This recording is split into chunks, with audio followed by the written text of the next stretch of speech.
Right? Okay. Just keep going. Like, even if we record for an hour, that's fine. We can cut out anything that we think is boring afterwards. Okay. Right? Watch, we'll come back and listen to it and be like, wow, that was a 5-minute interview. How did that happen?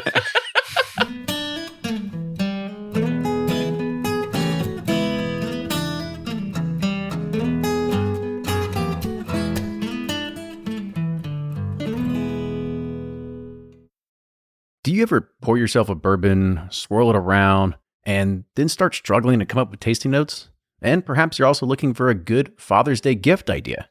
Well, you can now solve both with a kit from Knows Your Bourbon. And unlike other nosing kits on the market, Knows Your Bourbon kits feature real ingredients for the most authentic aromas. You can smell real Tahitian vanilla bean instead of some synthetic aroma that's just made from chemicals.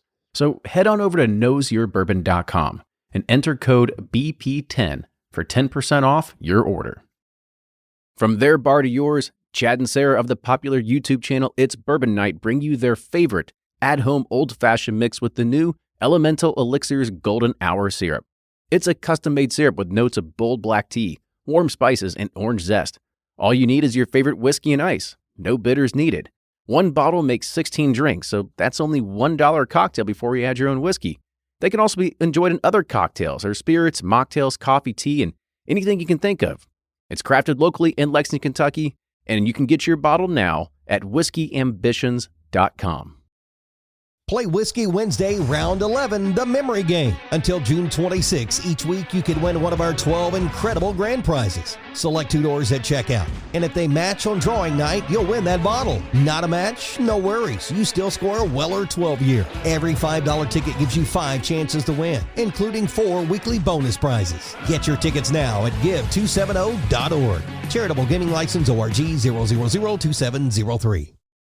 Ed Bly and Rising Tide Spirits are back again with a new release of Old Stubborn Bourbon. And this release of Old Stubborn is a premium hand marriage of 10, 11, and 12-year cask strength, barely filtered pot still bourbon. It comes in at a staggering 123.8 proof. And the flavoring grain for this one, which the last one was wheated, but this time it's now rye. Rich, sweet, and bold with a long finish that's sure to be another eye-opener. You can order online at Sealbox or thebourbonconcierge.com. And you can even purchase in person at Revival Vintage Spirits, and even now with very few select stores in Kentucky. You can get it now while you can, but be sure to do it because it's not going to last long. Always find what you love at Total Wine & More. With so many great bottles to choose from at the lowest price, it's easy to find your favorite Cabernet or a new single barrel bourbon to try with some help from one of their friendly guides. And with every bottle comes the confidence of knowing you just found something amazing. With the lowest prices for over 30 years, find what you love and love what you find only at Total Wine & More. Curbside pickup and delivery available in most areas. Visit TotalWine.com to learn more. Spirits not sold in Virginia and North Carolina. Drink responsibly and be 21.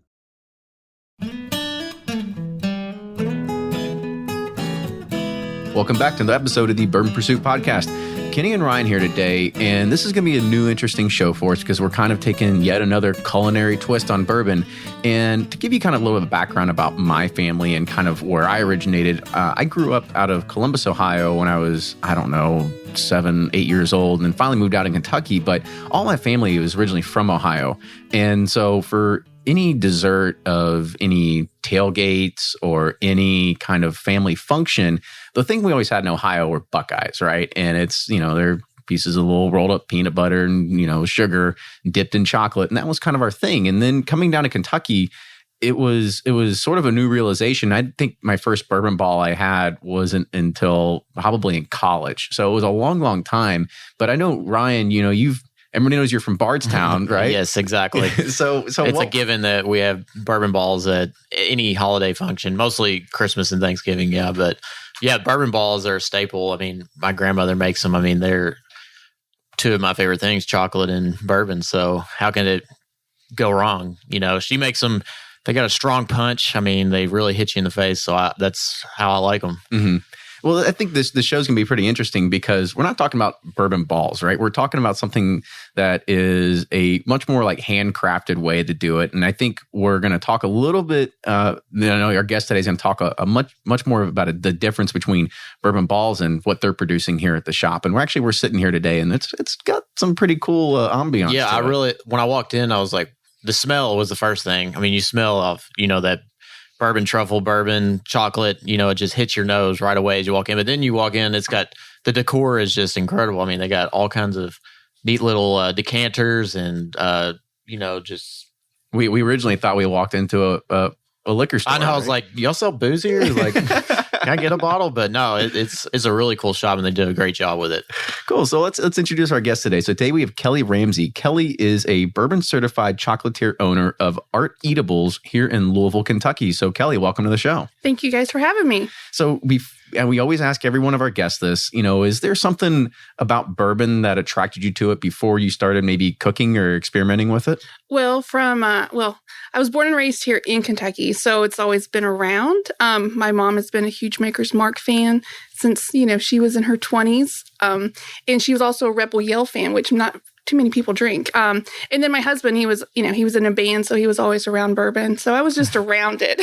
Nice. So I didn't necessarily drink too much of it myself. That sort of came later on in life. But yeah, so I've just always been around it, and with it being in the culture as well.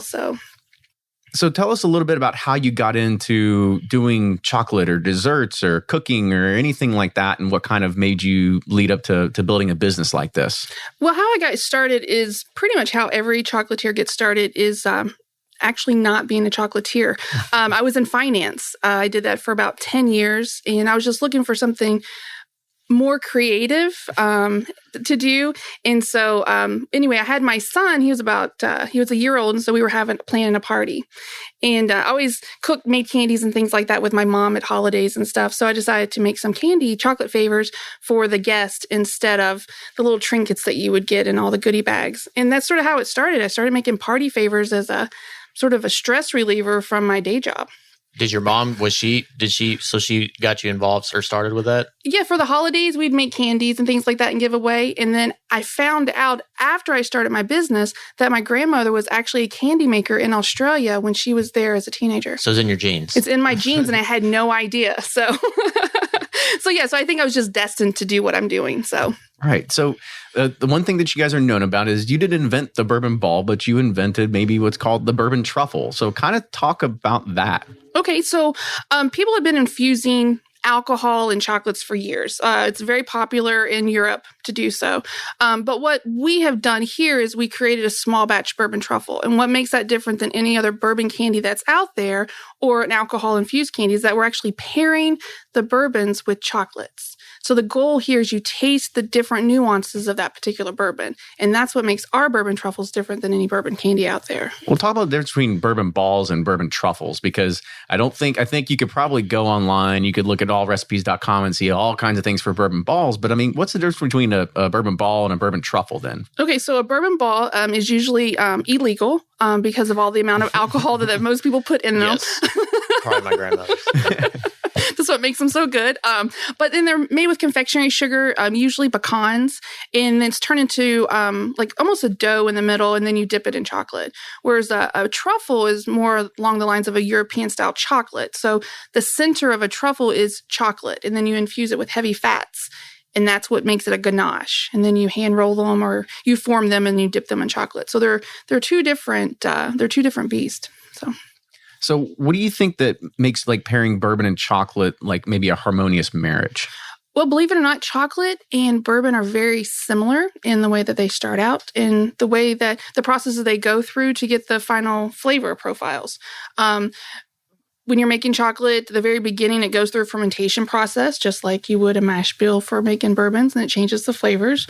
They're also, the beans are also roasted, and depending how long you roast them, depends on the flavors that you get from that. So they're actually very similar. I think chocolate has over 650 different flavor profiles, and bourbon, I'm sure, has, at least 200 or 300 that I know of that I've heard of. More and more coming out every day. So they're actually very, very similar. So when you put the two together, it's almost like they were meant to be that way. Because I think when people are even nosing or even tasting bourbon, one of the things they always, they're like, oh, I smell caramel, chocolate, cinnamon. Exactly. And chocolate's one of those things that come up pretty often, right?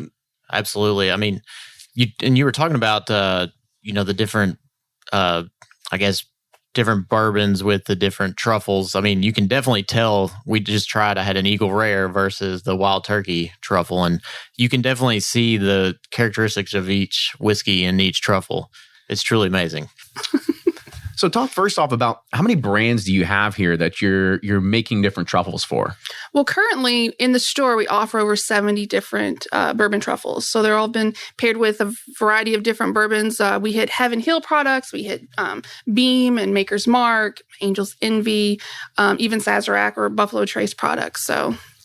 So we offer quite a few different ones, and we even do flavored liqueurs, which I know are not bourbon because they've been modified, but we do some of the flavored bourbon liqueurs as well. Yeah, because I'm even looking here across the wall and I see like Kentucky Pink Lemonade Truffle, right? So kind of talk about some of these other ones that aren't necessarily bourbon, and what are you doing differently that would make them kind of stand out versus bourbon? Or if somebody is actually coming here and they're doing the bourbon trail, they're like, well, I want to try all the bourbons. Well, I'm not going to worry about the moonshine ones, right? But kind of talk about that. Well, as proud sponsors of the Kentucky Bourbon Trail, we're also proud sponsors of the Craft Trail. And we really want people to go out and, see what they're doing down there. Because right now, not everybody has bourbon because it takes a little time to get it. So they are coming out with moonshines and gins and vodkas and things like that. So we're working with them to help letting people know when they're coming and looking for bourbons, like, oh, well, you should go down and try this craft distillery, MB Roland.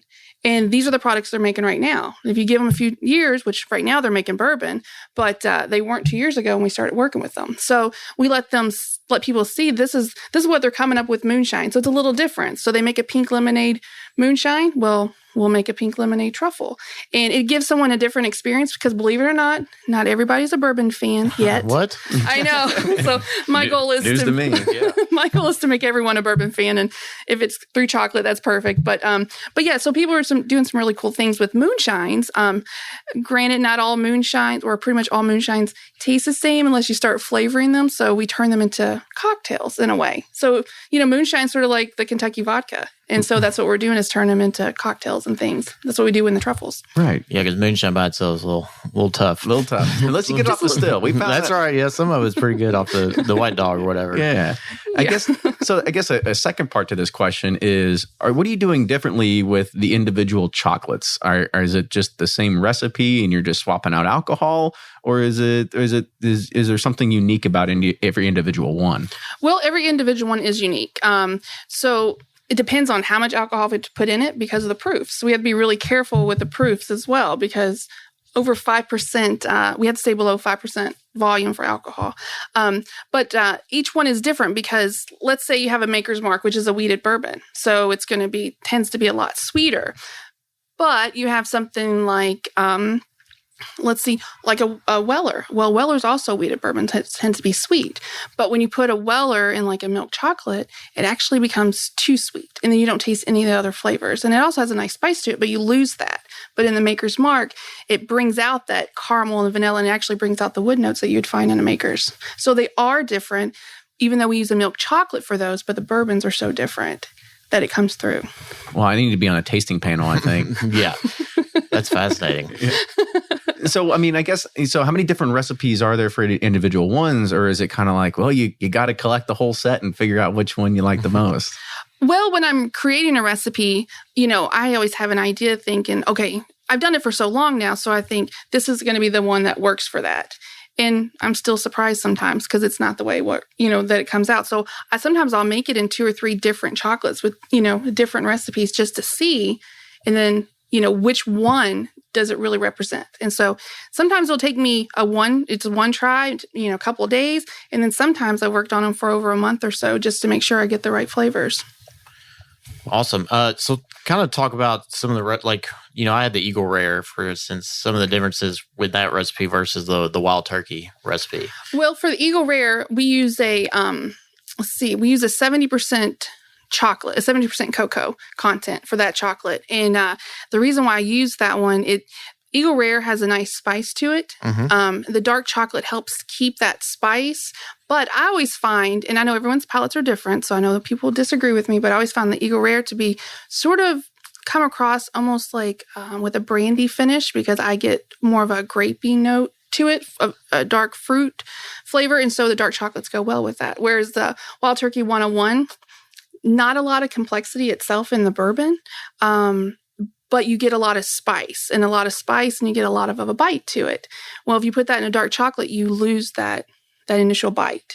And the spice for that one doesn't come through like it does the Eagle Rare. So I went with a lighter chocolate. So I went with a milk chocolate for that one. Yeah, I like some of the names that you even have on here. I'm just reading some off the website here, like the signature black cherry bourbon truffle made with Jim Beam black cherry. You've got the devilishly good one by, take a guess, Jim Beam black, right?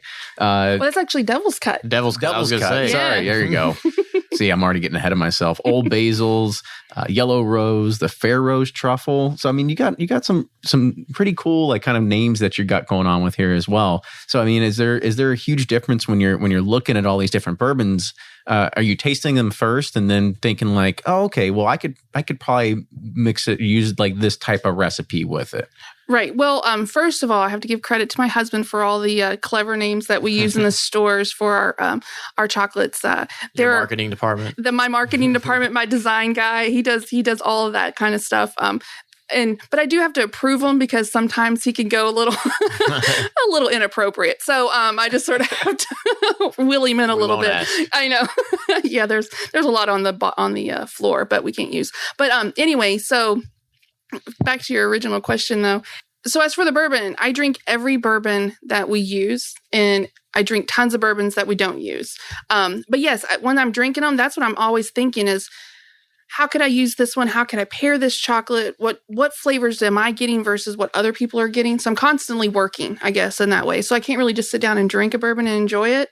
I'm always working. Always thinking about it. Always thinking about it. Yeah, a lot of R&D always going on, right? Constantly. Yeah, tons of notebooks with logs. Exactly. Well, and the thing is, with all these new bourbons that are coming out and everyone just producing more, it's like it's really nonstop because there's so many out there now that I haven't had before. I could say I pretty much had everything that was out there. Well, I can't say that now. So. Yeah. Gotta get some new recipes going. I do. So talk about some of the taste differences. So if you weren't changing the chocolate and you just maybe swapped out the different kinds of bourbon in each one, do you think you would be able to tell a difference in the truffle at the end of it? Like, does the cooking process take away too much alcohol or flavor of the bourbon, or is there something where you can make them with the same recipe and two different bourbons? You could easily tell side by side, like these taste like two different things. Believe it or not, you can actually tell. You can tell the difference. We try not to. I try not to use the same chocolates in a lot of them, but there are some truffles that we use the same chocolate, what we call a hybrid, where we're mixing the chocolates, but the ratios are the same, but the truffle tastes completely different. And that's one thing I love to do, is because a lot of people are sort of like, oh, they're not going to taste different. But it's sort of like when you have a flight of bourbons, they're all going to taste different in certain ways. And so I do classes where I will do flights of bourbon truffles, and I will have 2 darks and 2 milks or something like that. So people can see, wow, that was in a dark chocolate and that was in a dark chocolate, but they taste nothing alike. And it's not necessarily about the taste either. It's about the mouthfeel. How does it hit you where does it hit you on the tongue? How is the finish? So it's a completely different experience, not just about flavor. Mm-hmm. All right, I hate to do this to you, but if you had to pick one, which one's your favorite? Your baby? This is not even fair. I have to say very brand neutral. Oh, well, never mind then. Yeah, understand. Yeah. Okay, well, let's phrase this a little bit differently. So we'll take out, because you can, by the way, we'll talk, we'll give it a little bit plug at the end, but you can pick up these art eatables, these bourbon truffles at almost every distillery on the trail. But let's take that out of the equation, and we'll say here at your retail shop, what's the most popular bourbon truffle that's sold? Okay, so when people are coming in, and let's say they don't really know much about bourbon, because we get a lot of people like that still. So the most popular ones are going to be Maker's Mark and Woodford, because those are brands they've least heard of, or they know someone that drinks it, okay? But when we have people that come in, they know their bourbon, they like their bourbon. Something like the Weller 107 will be very popular.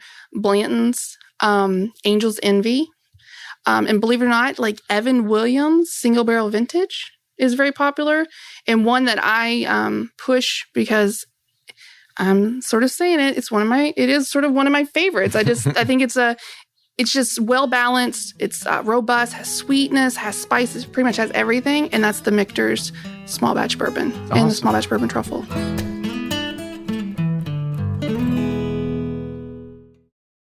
If you're anything like me, then you can't get enough about bourbon. And that's why I'm a subscriber to Bourbon Plus magazine. Bourbon Plus is a quarterly publication that tells the stories from the heart of bourbon, the farmers who grow the grain, the distillers who labor over the process, and the people like you and me who raise their glasses to celebrate it all. Subscribe to Bourbon Plus magazine today at bourbonplus.com, that's PLUS.com, and use code PURSUIT at checkout for $5 off your subscription. Shopify's already taken the cash register online, helping millions sell billions around the world. But did you know that Shopify can do the same thing at your retail store?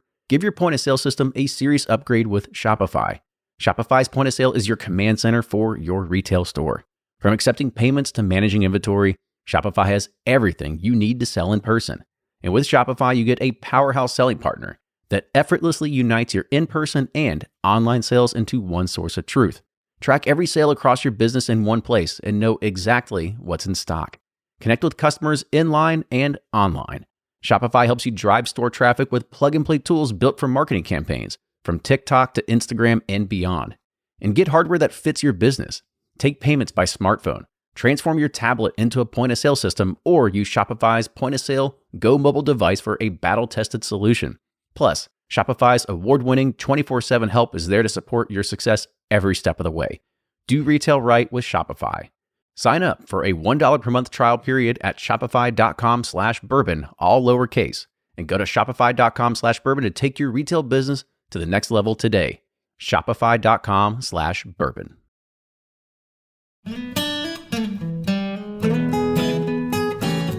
With all these, are you using just kind of regular stuff that we can find on the shelves? Or are you thinking like, I'm going to get into limited edition chocolates, right? And making things with stuff that's or does like, that even matter? Or do you know, when you're making, does it matter the quality of the whiskey versus, because Edward Lee said if you were going to use,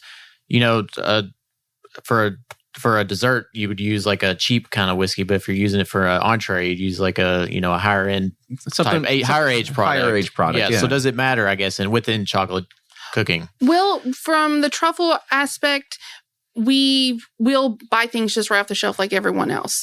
For the most part, we do things like Old Crow, but most people aren't really drinking Old Crow. And it tastes fine in chocolate. It just doesn't have enough wow for me or enough complexity. That's where we sort of get into it, is the ones that we offer in the store are ones that they really make an impact. Granted, we'll make something with everything if people want it. It's that type of thing. Mm-hmm. So in the store, most of the items that you're going to find are bourbons that you can pick up on the shelf, the shelf of your local liquor store. And that's the reason, is because when people come in here, our goal is for them to buy the bourbon truffles. Yes, we want them to do that. But then we also want them to go find that bourbon and drink it at home too. So we're really cross-promoting bourbon. It's all about bourbon, really, and chocolate's just the way we get it to people. I guess that's a kind of a good way to think about it is once they buy a box, and maybe they buy a box because you've got Willet truffles, wild turkey. I even see old granddad truffles up there. Is that a way to be able to say, like, you should maybe try to drink this like as you're eating it? Or are you kind of going for like, oh, just have a truffle whenever you feel like you lost a pound, right? Like, well, I guess you can look at it either way. But now some of the truffles you can actually drink with the truffle and it enhances the experience. But then sometimes if you're drinking a bourbon like the Booker's and you're having it with the truffle, it can overpower the bourbon that's in the chocolate because it's such a high proof. It's that kind of thing. But we also, one of the things I was going to talk about is we do private barrels. And you'd be surprised the difference of our regular bourbons that we buy in the truffles than when we do a private barrel pairing in the chocolates. And they do taste completely different, just like any barrel pick that you would get. It doesn't taste anything like the ones you find on the store. So talk about how much. So say I picked a private barrel. I know Ryan's talked about it plenty of times. He's picked private barrels, and he says, I want to make a few chocolates out of my private barrel, and I would like you to do it. How much bourbon do you need to be able to say I'm going to do a run for you, or of how many ever? How much money? Well, usually if you supply me the bourbon, I won't charge you a production, like a fee to come up with the pairing. We actually work with a lot of different groups that go in together and buy bourbons, buy barrels, and they'll come to us at the holidays, and that's what they use for their Christmas gifts. So like there you go. This past year, we had a private barrel of Weller 107, and I think we ended up making almost 100, 150 boxes, something like that, 8 and 16-piece boxes. And it only took about 2.5 bottles worth of just the small bottles. Right. I'm So it doesn't definitely really- giving you one of my 4 roses. Good barrel picks. It doesn't really. Because I got a couple sitting around. Really, what kind do you Yeah. have? Well, I have an OESK. I'm not giving you that one. But OESF, it's good, but I got much more bottles of those. So the OESK was a small barrel, only had like 30 bottles in it. And the other wow. had over, 200 or whatever. So I got more of those sitting around. Well, yeah, I mean, and then thing is too, I'll give you back the bottles. I'll give you the ones we don't use. We don't Okay. keep them. Perfect. So it's just Perfect. enough for the recipes. That's Maybe all I I can need. trade a bottle for. No, I'm There kidding. you go. There- I'm sure we can work something out. Cool. So talk about more about the shop, because you're not doing only bourbon truffles, right? So kind of talk about some of the other products that you are selling here. Okay, so our main focus, of course, are bourbon truffles, but not everybody's a big fan of bourbon yet. And I do have a 9-year-old son, and it's not really cool if your mom is a chocolatier if you can't really eat anything that she makes. So we do have an area we call the no fun zone. So I develop chocolate, like we have chocolate Oreos and we do Majescas. It looks the most fun to me, though. Chocolate Oreos look killer. Yeah, we always tell people the no fun zone's in the middle and the party's on the sides because everything on the walls have alcohol in them. So, but yeah, we do like Majescas, but we don't do traditional Majescas. We always had to put our spin on things. So we do bourbon smoked sea salt on it. So it's sweet and salty and chewy. It goes great with coffee. And it also goes great with bourbon, believe it or not. And then we'll do caramels, but those all have alcohol in it, but the caramel, we have to cook at such a high temperature, so it cooks out. But we'll do that's where a lot of liqueurs come in. So like Evan Williams, they have a whole line of liqueurs like honey and cherry and cinnamon. And so we'll turn those into caramels.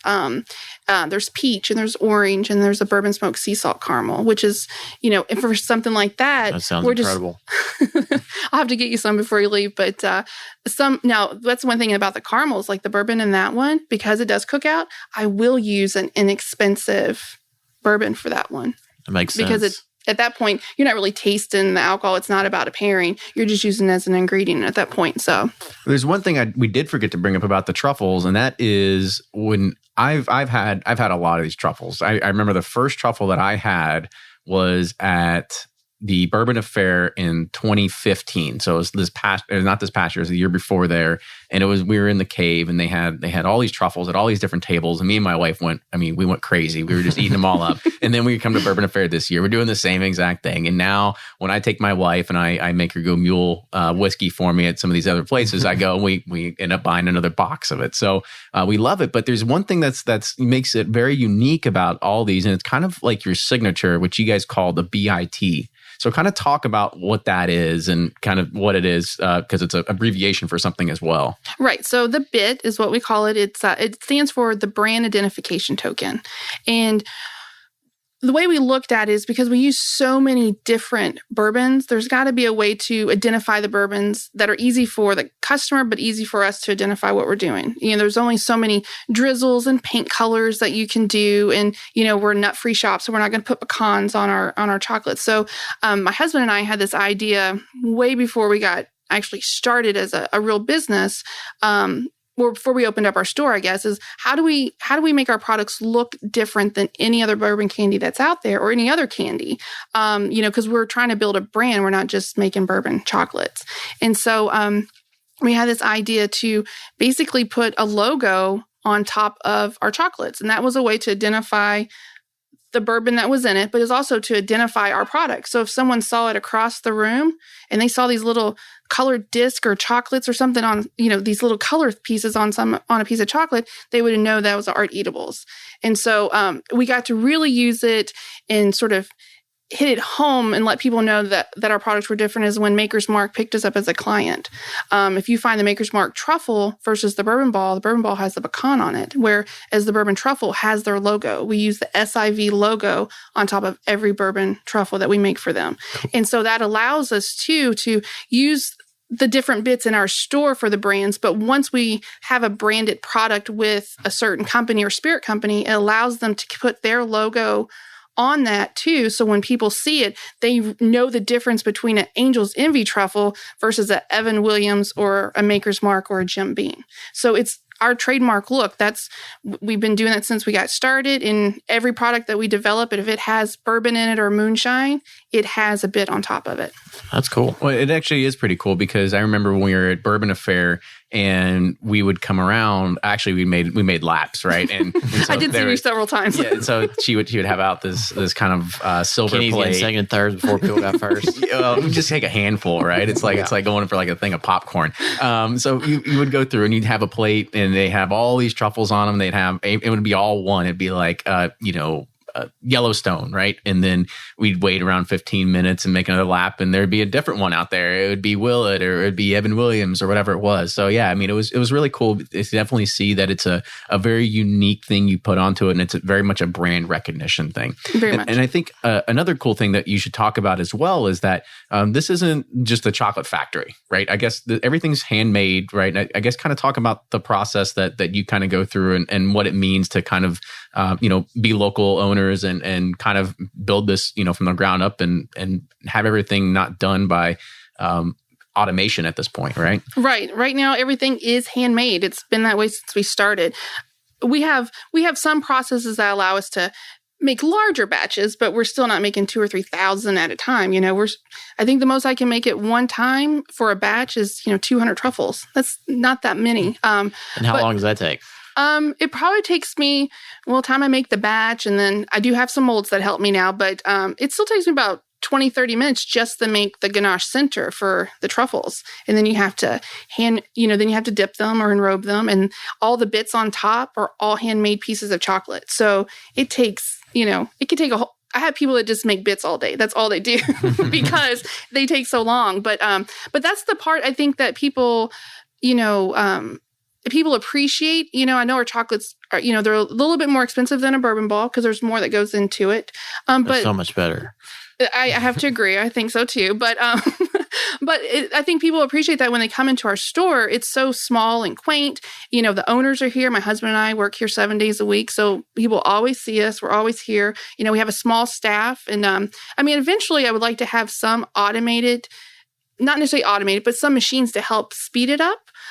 Because we are bringing on new clients every day, and you can only hand make so many truffles, but we still have a hand in everything. Like I want to have a hand in everything we do. We might have a process that, where we have an enrober where it helps maybe coat a few extra chocolates instead of just hand dipping one individual. We might be able to do 30 at one time. But that's still a very small process, very handmade process when you compare it to like a Diva and things like that are just pumping out, hundreds of thousands of truffles per second. Per second, exactly. And I watch those, how it's made, and I'm just like in awe. But then I'm like, well, you sort of lose something because at that point you're just even though you're a manufacturer, you're just an everyday chocolate that is mass produced, and there's nothing really special about it. Yeah, so, it makes me think of when we were at Heaven Hill, and you had the automated process, with all the Evan Williams and everything, but then they had that small table where they're still hand dipping like their small batches and their single barrels, and Henry McKenna's, Evan Williams single barrels, Elijah Craig's or whatever. So to keep that kind of handcrafted sense of it, it makes you appreciate that even more. Yeah, and Maker's Mark, they still put the labels on them by hand. I think most people do 4 roses. So there's still people involved. You just have to, when you're scaling up, you do have to have some automation, but the goal is to always have hands involved. We want to create jobs. We don't want to just buy machines. For sure. So. Absolutely. So another question for you is, how can you get these, right? Because I'm looking at the packages and I see that you have 4 packs, 8 packs, and they all have their individual brands in each one, right? Right. So kind of talk about, is there an idea that if I come in and I'm like, well, I'd love to buy every single one and every single package, but I'd love to just try one of each. Like, can I get like a pack of 80 and have an individual one of that every would take single? me forever to make, but to put together. But okay, let's say you're walking into the store, and how we usually walk people through is we'll tell them that along the wall here, you'll see that we have over 35 different bourbons, and if you see the bottle beside the chocolate, that's what bourbon is in there. So don't drink the bottle. Right, exactly, because it's just colored water in here. But I learned out the hard way when I got walked in. Yeah, very disappointing. So you can pick up a 4-piece box or an 8-piece of just a single flavor. And the single flavors are great because people are very brand loyal. or they're very stuck on, hey, I only like dark chocolate. I want something mild. Well, let me gear you this way. But then we can go on to like a sampler pack. So the only samplers that we have right now are one. It's called the Taste of the Trail, and it represents truffles along the Kentucky Bourbon Trail. Being sponsors of the Bourbon Trail. Actually, we're the first sponsor ever besides the distillery. And a lot of people don't know that. And it's like, wow, you're just a candy shop. No, not really. But so we offer that. And so it's basically a flight. So that's what you're buying in a collection is a flight. So when you come into the store, we'll do 4s, 8s, 16s. We can do up to 32 pieces in a box. And you can pick, for custom orders, for anything over 4 pieces or 4 different bourbons, you just have to call ahead, make sure we have them on hand and stuff like that. But you can pretty much customize however you want it. Well, cool. So I guess before we start wrapping this up, tell people how they can find you and where can they buy the chocolates? Okay. Well, if you want to come to the store and experience it here, you can come to the store at 631 South 4th Street in Louisville, Kentucky. We're between the Brown Hotel and the Palace Theater. We've been here. This is our 4th year. Or if you're really far away, but you want some bourbon chocolates, you can find us online at arteatables.com. We have a web store. We actually offer more on our web store than we do in our store because there's more space there than there is here. And we're actually updating our website, so we'll have even more products on there. So just check back in the fall if you want to. And then also, if you're along the Bourbon Trail, you can pick up our products at Town Branch, Wild Turkey, Maker's Mark, Heaven Hill, Evan Williams, Peerless, Willet, anywhere. Jim Beam. Yeah, I think there's only like 2 that we're not. So yeah, so if you're just along What's the trail, wrong with them? No, I'm kidding. I figured. 3 off. Yeah, that was good though. Well, awesome. Well, thank you again for so much coming on the show today. It was a pleasure, not only coming here, but because this is my first time being at the shop. Walked by it plenty of times, been in a few restaurants around here, but first time actually coming in the shop today. And I've had the chocolates lots and lots of times, and they're by far it knocks the socks off of any bourbon candy that's out there, right? So I love these bourbon truffles. So you just got to keep pumping them out. Well, thank you. People like you, talking about them, that's the reason why we're still in business and doing so well. So I greatly appreciate it.